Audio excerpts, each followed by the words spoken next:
नमस्कार दोस्तों, मैं डॉक्टर सुप्रियो दत्ता। आप सभी का फिर से एक बार बहुत बहुत स्वागत है मेरा इस YouTube channel homeo care tips पे। दोस्तों, आज हम लोग एक बहुत ही सेंसिटिव और एक बहुत ही इंपॉर्टेंट टॉपिक का ऊपर बात करने वाले हैं कि एक नॉर्मल पुरुष का अंदर उसका लिंग का साइज आफ्टर इरेक्शन कितना होना चाहिए, 3 इंच, 4 इंच, 5 इंच, 6 इंच या कुछ और इस सवाल को लेकर यंग जनरेशन बहुत ही ज्यादा भटके हुए रहते हैं, बहुत ही ज्यादा चिंतित रहते हैं कि मेरा लिंग का साइज आफ्टर इरेक्शन नॉर्मल आता है या नहीं, क्योंकि हमारे पास इन टॉपिक के रिगार्डिंग कोई प्रॉपर आइडिया नहीं होती है। क्योंकि फॉरेन कंट्रीज की तरह हमारे यहाँ सेक्स एजुकेशन बच्चों को नहीं दी जाती है, क्योंकि हमारे जो इंडियन कल्चर है वहाँ इन टॉपिक्स को ज्यादा प्रिविलेज नहीं दिया गया है। इसके ऊपर बात करना यानी एक अनसोशल, एक अनकल्चर कैरेक्टर का प्रमाण देने लायक होता है। बट यूट्यूब जैसा प्लेटफॉर्म बनने का बाद कुछ लोग बात करते भी है तो वो लोग अपने फायदे का बात करता है। बहुत कम ही ऐसा चैनल है, बहुत कम ही ऐसा लोग है जो आपको प्रॉपर आइडिया देते हैं किसी चीज के रिगार्डिंग। मैं ऐसा इसलिए कह रहा हूं क्योंकि एक कैटेगरी के डॉक्टर या एक्सपर्ट या यूट्यूबर जो भी आप कह लीजिए, वो लोग ये बताते हैं कि इरेक्शन के बाद 2 से 2.5 इंच का लिंक अगर किसी में है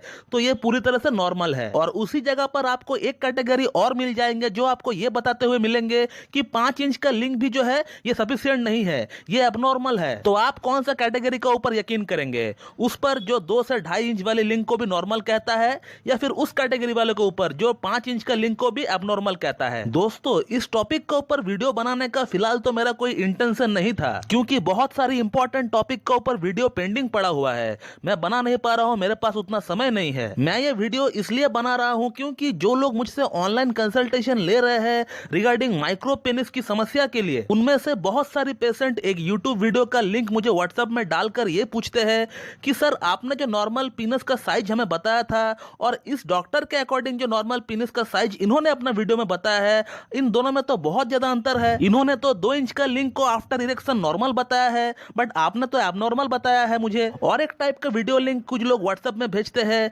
जहां 5 इंच का लिंक को भी एबनॉर्मल कहा गया है, और ये लोग मुझसे पूछते हैं कि सर, इस डॉक्टर ने तो 6 इंच से 7 इंच वाले लिंक को नॉर्मल बताया है अपना वीडियो में, और आपने तो कुछ और बताया है हमें। तो मैंने उन वीडियोस को डिटेल में एक बार करके चेक किया, और उसके जैसा जो जो वीडियोस रैंकिंग कर रही है यूट्यूब पर, उन सभी वीडियोस को मैंने एक बार करके चेक किया। तो वीडियोस को डिटेल में चेक करने का बाद मुझे यह पता चला कि कुछ लोग ऐसे हैं जो 5 इंच का लिंक को भी नॉर्मल नहीं मानते हैं, और कुछ लोग ऐसे हैं जो 2.5 इंच का लिंक को नॉर्मल मानते हैं। तो ये मैं आपको दावे के साथ बता सकता हूं कि ये जो दोनों कैटेगरी के लोग हैं जो वीडियोस बना रहे हैं, ये अपने अपने फायदे के बारे में सोच रहे हैं। वो कैसे, मैं आपको आगे बताने वाला हूं, आप भी थोड़ा इस बात को ध्यान से सोचिएगा, क्रॉस चेक कीजिएगा, आपको ही पता चल जाएगा। पहले बात करते हैं उस कैटेगरी वालों की जो 2 से 2.5 इंच का लिंक को नॉर्मल बताते हैं। ये लोग जो है अपना वीडियो में ये तर्क देते हैं कि WHO यानी वर्ल्ड हेल्थ ऑर्गेनाइजेशन ने तो ये बताया है कि 2.5 इंच का लिंक से भी आप बच्चा पैदा कर सकते हो, तो इन लोगों ने यही सोच लिया कि 2.5 इंच का लिंक जो है ये नॉर्मल है, क्योंकि 2.5 इंच का लिंक से बच्चा पैदा किया जा सकता है। लेकिन दोस्तों, बच्चा पैदा करने का साथ सेक्स सेटिस्फेक्शन का कोई लेना देना नहीं है। इसका मतलब ऐसा बिल्कुल भी नहीं है कि आपका पार्टनर आपसे सेटिस्फाइड है। बच्चा पैदा का साथ सेक्स सेटिस्फेक्शन का कोई लेना देना नहीं है दोस्तों। महिलाओं को सेटिस्फेक्शन 3 जगहों से मिलता है।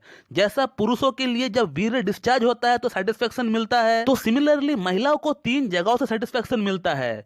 एक है ब्रिस्ट, दूसरा है क्लिटोरिस यानी योनि का बाहर ऊपर में ये रहता है, और तीसरा जो सबसे इंपॉर्टेंट पार्ट है सेटिस्फेक्शन के लिए, वो है जी स्पॉट, जो कि महिलाओं की योनि जहां से स्टार्ट होता है उससे 2 इंच के बाद ये स्टार्ट होता है जी स्पॉट, और ये जी स्पॉट योनि का अंदर 2 इंच तक फैला हुआ रहता है आगे की तरफ। मैं फिर से एक बार रिपीट करता हूं, ये जो जी स्पॉट है जो कि महिलाओं में 3rd मोस्ट सेटिस्फेक्शन देने वाली पार्ट होती है, जो कि उनका योनि जहां से स्टार्ट होता है उससे 2 इंच का बाद से ये शुरू होता है, और 2 इंच तक ये जी स्पॉट आगे का तरफ फैला हुआ रहता है। और आपका लिंक को जी स्पॉट तक पहुंचने के लिए कम से कम 4 इंच का होना बहुत ही जरूरी है। आपका लिंक 4 इंच का होगा तभी जाकर ये जो है जी स्पॉट तक पूरी तरह पहुंच पाएगी। आप मेरा इस बात को नेट पर भी क्रॉस चेक कर सकते हैं या फिर कोई सेक्सोलॉजिस्ट से भी पता कर सकते हैं। और अब अगला बात करते हैं उन लोगों की जो लोग 5 इंच का लिंक को भी एबनॉर्मल बताया करते हैं। तो उनके बारे में क्या कहना, मैं ज्यादा कुछ नहीं कहूंगा, आप खुद देखिएगा कि जो लोग 5 इंच का लिंक को एबनॉर्मल बताया करते हैं उनका वीडियो में कोई ना कोई प्रोडक्ट, कोई ना कोई तेल या फिर कोई ना कोई मेडिसिन का जिक्र बिल्कुल रहता है, जिसका कॉस्ट 8-8, 10-10 हजार तक होती है। और ये लोग आपको दावे करते हुए मिलेंगे कि इस प्रोडक्ट को यूज करने से आपका लिंक का साइज बढ़ जाएगा, जबकि इन लोगों को भी पता है कि इंडिया का average पीनस size after erection 5 inch है। यानी हमारा इंडिया का 90% पॉपुलेशन जिनका लिंक लिंग ऑलरेडी नॉर्मल है उन लोगों को ये एबनॉर्मल कहकर गुमराह करने लगेंगे। आप भी सोच में पड़ जाएंगे कि क्या सच है क्या गलत है, क्योंकि आपके पास इसको लेकर कोई सटीक आइडिया नहीं है, कोई नॉलेज नहीं है, तो फिर आप जो है इसको लेकर टेंशन में बिल्कुल पड़ेंगे। तो एक तरह से हम लोग ये कह सकते हैं कि इन लोगों का आपके लिए कोई फिक्र नहीं होता है, इन्हें तो अपना प्रोडक्ट को सेल करवाने से मतलब होता है। और जो लोग 2 इंच 2.5 इंच की लिंक को नॉर्मल बताते हैं, इन्हें या तो पूरी आइडिया नहीं है या फिर आइडिया है भी तो अपने आप को फेमस करने के लिए आपको वही दिखाता है, आपको वही सुनाता है जो आप देखना चाहते हो, जो आप सुनना चाहते हो, जिसे देखने के बाद सुनने के बाद आपका मन एकदम प्रसन्न हो जाए और आप उनका फैन हो जाओ, उनका चैनल आप सब्सक्राइब कर लो, उनको एज ए आइडल की तरह आप मानने लगो।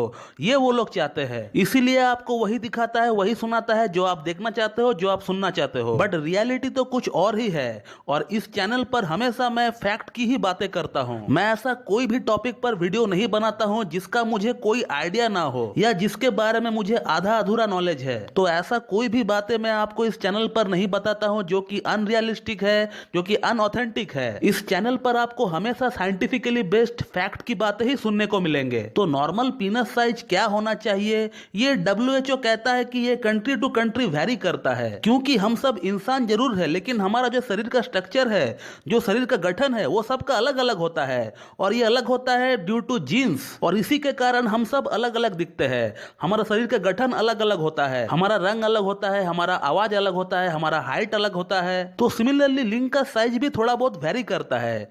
तो इसीलिए अलग अलग कंट्री अपना अलग अलग सर्वे निकालती है, इससे एवरेज पीनस साइज क्या है उस कंट्री का ये पता चलता है। इंडिया की अगर एवरेज पीनस साइज की अगर बात करें तो 5 इंच से लेकर 5.5 इंच तक इंडिया का एवरेज पीनस साइज है। और ये पीनस साइज कितना होना चाहिए ये हाइट पर भी डिपेंड करता है। बट फिर भी अगर किसी पुरुष का लिंग का साइज आफ्टर इरेक्शन 4 इंच तक आ रहा है तो इसे हम लोग नॉर्मल पीनस साइज कह सकते हैं। आपका लिंग फीमेल की योनि के अंदर जो जी स्पॉट होती है वहां तक बड़ी आसानी से पहुंच पाएगा और आपका फीमेल पार्टनर को सेटिस्फेक्शन भी मिल पाएगा। तो 4 इंच का लिंग को हम लोग बिल्कुल नॉर्मल कह सकते हैं, लेकिन 2 इंच 2.5 इंच 3 इंच या फिर 3.5 इंच का लिंग को हम लोग नॉर्मल नहीं कह सकते हैं। तो इसके लिए आपको ट्रीटमेंट लेना चाहिए। अब आप कहां से ट्रीटमेंट लेंगे ये आपका मैटर है। बट बीइंग ए होम्योपैथ मैं होम्योपैथी के बारे में बता सकता हूं कि कितना अच्छा सक्सेस रेशियो मिलता है माइक्रो पेनिस की ट्रीटमेंट के लिए होम्योपैथी में। हम लोग इस केस में पेशेंट को कॉन्स्टिट्यूशनल ट्रीटमेंट प्रोवाइड करते हैं जिसका बहुत ही बढ़िया रिजल्ट हम लोगों को देखने को मिलता है। 4 से 5 महीने का भीतर ही काफी अच्छा इंप्रूवमेंट देखने को मिलता है माइक्रो पेनिस की केस में अगर कोई होम्योपैथिक ट्रीटमेंट को अप्रोच करता है तो, और वो भी विदाउट एनी साइड इफेक्ट। तो दोस्तों मेरा ख्याल से मैं आप लोगों का कंफ्यूजन दूर कर पाया हूं इस वीडियो का माध्यम से। अगर आप लोगों को ये वीडियो अच्छी लगती है तो एक लाइक जरूर कर दीजिएगा और साथ ही साथ मेरे चैनल को सब्सक्राइब कर दीजिएगा और बेल आइकन को दबाना बिल्कुल भी ना भूलो दोस्तों। So thank you very much and have a good day.